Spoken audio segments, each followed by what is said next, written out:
Good morning students. Today we are going to study about the topic is Unit 1 Heat Book Back One Words and Small Questions Answer. இன்றைக்கு நாம் காண இருக்கிற தலைப்பு பாடம் 1 வெப்பம்.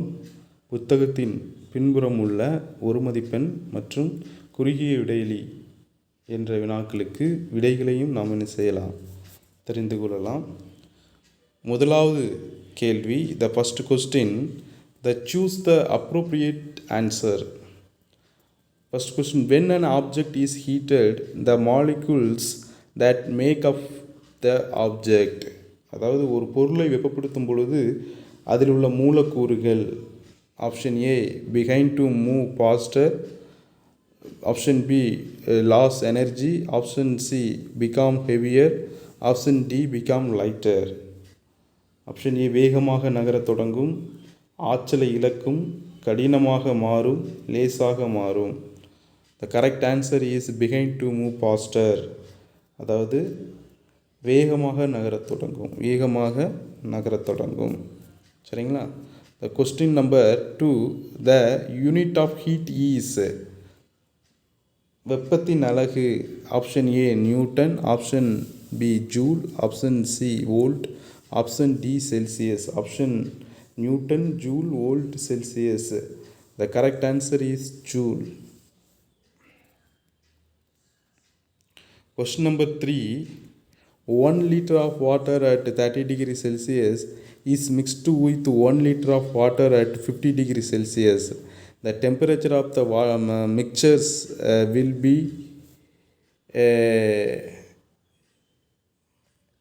30 degree Celsius வெப்பநிலையில் உள்ள 1 லிட்டர் நீரும் 50 டிகிரி செல்சியஸ் வெப்பநிலையில் உள்ள 1 லிட்டர் நீரும் ஒன்றாக சேரும்போது உருவாகும் நீரின் கொதிநிலை என்னன்னு கேட்டிருக்காங்க.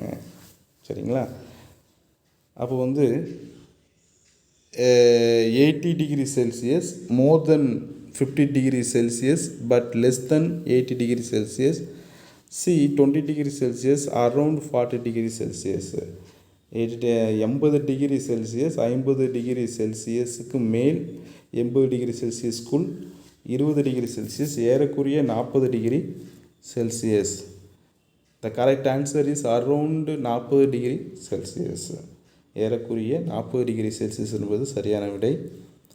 Question number 4, an iron ball at 50 degree Celsius is trapped in a mug containing waters at 50 degree Celsius.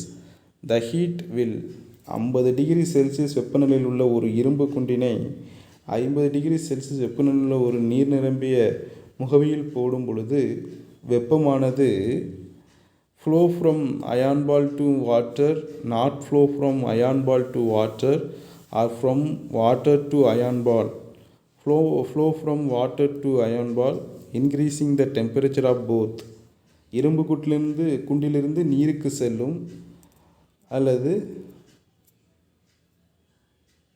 இரும்பு குண்டிலிருந்து நீருக்கோ அல்லது நீரிலிருந்து இரும்பு குண்டுக்கோ மாறாது, நீரிலிருந்து இரும்பு குண்டிற்கு செல்லும், இரண்டிலும் வெப்பநிலை உயரும்.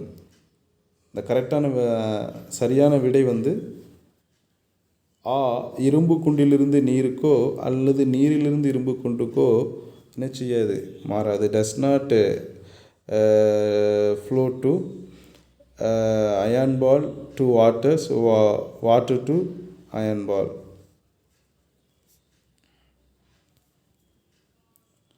ஸோ நெக்ஸ்ட் பார்த்தீங்க அப்படின்னா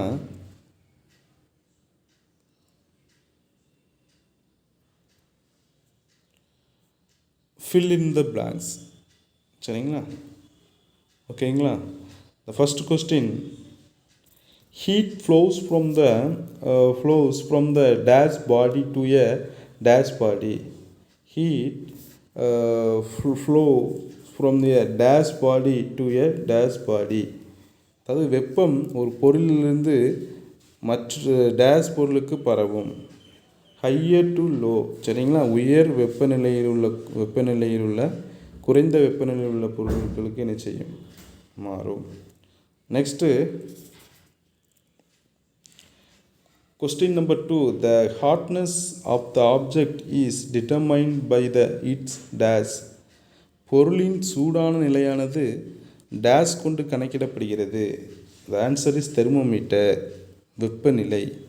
என்னது? வெப்பநிலை கொண்டு கணக்கிடப்படுகிறது. Question number 3. The SI unit of temperature is dash. The SI unit of temperature is dash. வெப்பநிலையின் SI அலகு என்ன? The answer is Kelvin. The answer is Kelvin. Question number 4. Solid dash on heating and dash on cooling. அதாவது வெப்பப்படுத்தும் பொழுது திடப்பொருள் dash மற்றும் குளிர்விக்கும் பொழுது dash. Expand and contract. Expand and contract. விரிவடைகிறது, சுருங்குகிறது. வெப்பப்படுத்தும் போது விரிவடையும், குளிர்விக்கும் பொழுது சுருங்கும். சரிங்களா? ஓகேங்களா? நெக்ஸ்ட் பாருங்கள். Question number 5. The two bodies are said to be in the state of thermal dash if there is no transfer of heat taking place. இரண்டு பொருள்களுக்கிடையே வெப்ப பரிமாற்றம் இல்லையெனில் அவை இரண்டும் டேஷ் நிலையில் உள்ளன. அந்த ஆன்சர் இஸ் ஈக்லிபிரியம். வெப்ப சமநிலை. என்னது? வெப்ப சமநிலையில் உள்ளன. And come to the next topic. Roman letter 3. True or false? It false. Give the correct statement. சரியா தவறா என கூறுக. தவறாக இருப்பின் சரியாக எழுதணும். சரிங்களா? ஓகேங்களா?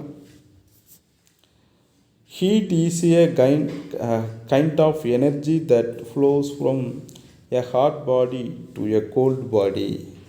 வெப்பம் என்பது ஒரு வகை ஆற்றல். இது வெப்பநிலை அதிகமான பொருளிலிருந்து வெப்பநிலை குறைவான பொருளுக்கு பரவும். The answer is true. சரியான விடை. Second question. Steam is formed when heat is released from water. நீரிலிருந்து வெப்பம் வெளியேறும் பொழுது நீராவி உருவாகும். The answer is true. சரியான விடை சரி என்பதே சரியான விடை. நெக்ஸ்ட் பாருங்கள். Question number 3. Thermal expansions is always a nuisance. Thermal expansion is always a nuisance. அதாவது வெப்ப விரிவு என்பது பொதுவாக தீங்கானது. வெப்ப விரிவு என்பது பொதுவாக தீங்கானது. The answer is true. The answer is true. The correct answer is சரி. சரி என்பது சரியான விடை. நெக்ஸ்ட் பாருங்கள். Borosilicate glass do not expand much on being heated. அதாவது போரோசிலிகேட் கண்ணாடியானது வெப்பப்படுத்தும் பொழுது அதிகம் விரிவடையாது. சரியான விடை சரி. The answer is true. Next the unit of heat of temperature are the same. வெப்பம் மற்றும் வெப்பநிலை இரண்டும் ஒரே அலகினை பெற்றுள்ளது. The answer is false. The correct answer is the unit of heat is joule, unit of temperature is Kelvin. சரிங்களா? விடை வெப்பத்தின் அலகு ஜூல், வெப்பத நிலைக்கான அலகு கெல்வின். இந்த கொஸ்டின் என்னது? தவறு. கீழ்கண்டவற்றுக்கு காரணம் தருகன்னு கேட்டிருக்காங்க. என்ன காரணம் பாருங்கள். ஃபஸ்ட்டு கொஸ்டின் பாருங்கள்.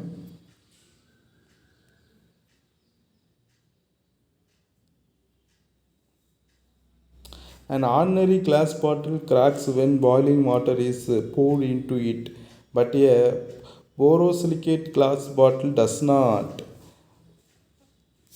என்ன இருக்காங்க? ஒரு கொதிக்க வைத்த நீரை சாதாரண கண்ணாடி முகவில் ஊற்றும் பொழுது விரிசல் ஏற்படுகிறது. ஆனால் போரோசில் கண்ணாடி முகவில் ஊற்றும் பொழுது விரிசல் ஏற்படுவதில்லை. ஏன்னு கேட்டிருக்கான். Because borosilicate glass, the reason is that the borosilicate glass do not expand much on being heated and therefore they do not crack. சரிங்களா? அதாவது போரோசிலிகேட் கண்ணாடி பார்த்தீங்க அப்படின்னா 5x கண்ணாடின்னு சொல்லுவோம்.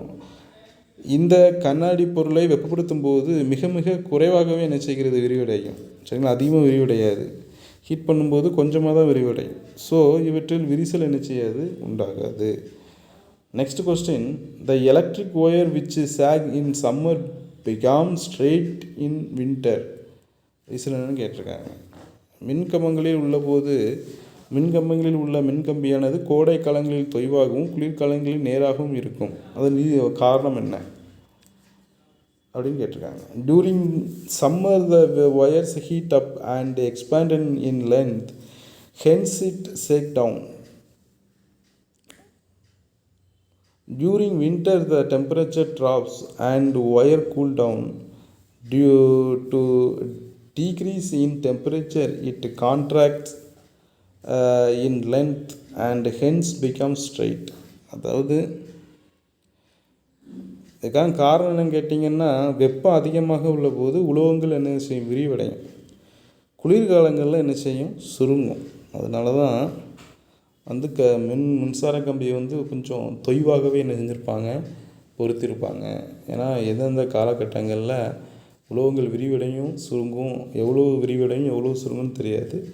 ஸோ அதனால் அதை வந்து கொஞ்சம் தொய்வாகவே என்ன செஞ்சுருப்பாங்க, பொறுத்திருப்பாங்க. அடுத்து question number 3, rivet is heated before fixing in a hole to join two metal plates. இரு உலோகத் தகடுகளை பிணைப்பதற்காக அறையப்படும் முன் கடையாணி வெப்பப்படுத்தப்படுகிறது. ஏன்னு பார்த்தீங்க அப்படின்னா, rivets are used to join two steel plates together. Hot rivet is driven through the hole in the plates. One end of the rivet is hammered to form a new rivet head. When cooled, the rivet will contract and hold the two plates tightly fixed. அதாவது இரண்டு உலோகத் தகடுகளை லகுவாக பிணைக்க வெப்பப்படுத்தப்படுகிறது. இரண்டு உலோகத் தகடுகளை பிணைப்பதற்கு தான் இந்த கடையாணி என்ன செய்கிறாங்க, பயன்படுத்துகிறாங்க. ஸோ வெப்பம் குறையும் போது அந்த கடையாணி சுருங்கும். சரிங்களா, இரும்பு தகடுகளையும் இறுக பிடித்து கொள்கிறது. வெப்பம் வந்து கம்மியை குறையும் போது கடையாணி வந்து என்ன செய்யும், அந்த குளிரும் போது கடையாணி சுருங்கி அந்த இரு தகடுகளையும் இறுக என்ன செய்து பிடித்து கொள்கிறது. Next, match the following. சரிங்களா, ஹீட்டு இந்த பக்கம் வந்து பார்த்திங்கன்னா heat, temperature, thermal equilibrium, ice cube, boiling water கொடுத்துருக்காங்க. அதாவது வெப்பம், வெப்பநிலை, வெப்ப சமநிலை, பனிக்கட்டி, கொதிநீர் கொடுத்துருக்காங்க. ஸோ சரியான விடை என்னென்னு பார்த்தீங்கன்னா, வெப்பம் வந்து ஜூல், வெப்பநிலை வந்து கெல்வின், வெப்ப சமநிலை வெப்பம் பரிமாற்றம் இல்லை, பனிக்கட்டி 0 டிகிரி செல்சியஸ், கொதிநீர் வந்து 100 டிகிரி செல்சியஸ். கொதிநீர் எவ்வளோ, 100 டிகிரி செல்சியஸ்.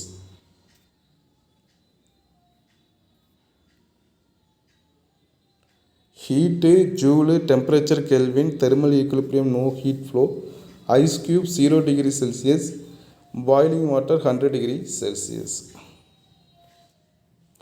நெக்ஸ்ட் வந்து பார்த்திங்கன்னா அனலாஜி. ஹீட் வந்து என்னது, ஜூல், டெம்பரேச்சர் என்னன்னு கேட்டிருக்காங்க.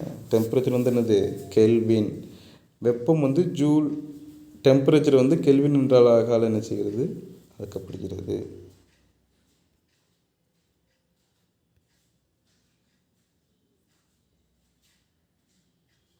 Next, ice cube 0 degree Celsius, boiling point டேஷ்னு கேட்டிருக்காங்க. ஐஸ் க்யூப் வந்து 0 டிகிரி செல்சியஸில் ஐஸ் க்யூப் வந்து இருக்கும். பாய்லிங் வாட்டர் வந்து எவ்வளோ டிகிரி செல்சியஸில் இருக்கும்னா 100 டிகிரி செல்சியஸில் என்ன செய்யும், இருக்கும். The kinetic energy of molecule heat, average kinetic energy, total kinetic energy வந்து ஆஃப் மாலிக்யூல் வந்து ஹீட்டு, ஆவரேஜ் கைனெட்டிக் எனர்ஜி வந்து டெம்பரேச்சர். சரிங்களா. ஸோ நெக்ஸ்ட்டு பாருங்கள், கிவ் வெரி ஷார்ட் ஆன்சர், மிக குறுகிய விடையளி. Make a list electrical equipments at home which we get heat from. Heater, iron box, electric kettles etc. Work on this principle. அதாவது வீட்டில் எந்தெந்த மின்சார சாதனங்களிலிருந்து நாம் வெப்பத்தை பெறுகிறோம்னு கேட்டிருக்காங்க. மின் இஸ்திரி பெட்டி, மின் வெப்பக்கலன், மின் நீர் சூடேற்றி. அடுத்த கொஸ்டின், வாட் இஸ் டெம்பரேச்சர்? வெப்பநிலை என்றால் என்ன? The measurement of warmness or coldness of the substance is known as its temperature. SI unit of temperature is kelvin. ஒரு பொருள் எந்தளவு வெப்பமாக அல்லது குளிர்ச்சியாக உள்ளது என்பதை அளவிடும் அளவிற்கு வெப்பநிலை என்று பெயர்.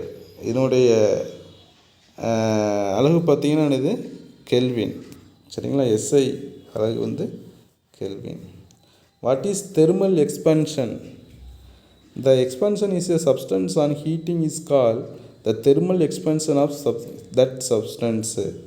வெப்ப விரிவு என்றால் என்ன கேட்டிருக்காங்க. பொருட்கள் வெப்பப்படுத்தும் பொழுது விரிவடைந்து குளிர்விக்கும் பொழுது சுருக்கமடைகின்றன.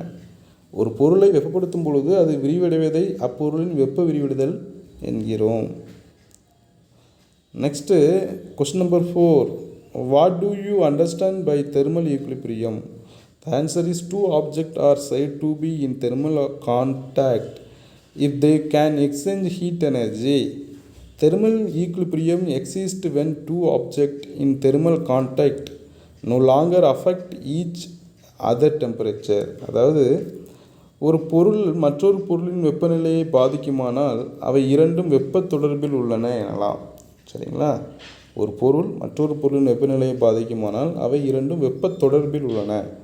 வெப்ப தொடர்பில் உள்ள இரு பொருளும் வெப்பநிலையும் சமமாக இருப்பதால் அவை வெப்ப சமநிலையில் உள்ளன என அழைக்கப்படுகிறது. சரிங்களா? ஓகே ஸ்டூடெண்ட்ஸ், இந்த யூனிட்டில் உள்ள book back onwards and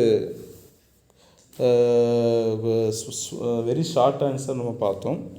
so இந்த யூனிட்டில் உள்ள இன்னும் வந்து 2 மார்க் கொஸ்டின் அண்ட் 5 மார்க் கொஸ்டினை நான் உங்களுக்கு அந்த வீடியோஸ் வரும்போது நான் உங்களுக்கு அந்த 2 மார்க் அண்ட் 5 மார்க் கொஸ்டின் நான் உங்களுக்கு சென்ட் பண்ணுறேன். இந்த வீடியோவோடு சேர்த்து நான் கீழே இந்த 2 மார்க் 5 மார்க் கொஸ்டின் நான் உங்களுக்கு சென்ட் பண்ணிடுறேன். சரிங்களா? நீங்கள் இதை நோட்டில் காப்பி பண்ணிவிட்டு அதை நீங்கள் என்ன செய்யணும், படிக்கணும். சரிங்களா? படித்து நோட்டில் காப்பி பண்ணணும். ஒவ்வொரு கொஸ்டினாக படித்து அதை நோட்டில் என்ன செய்யணும், காப்பி பண்ணி எழுதணும். சரிங்களா? Okay students, thank you so much.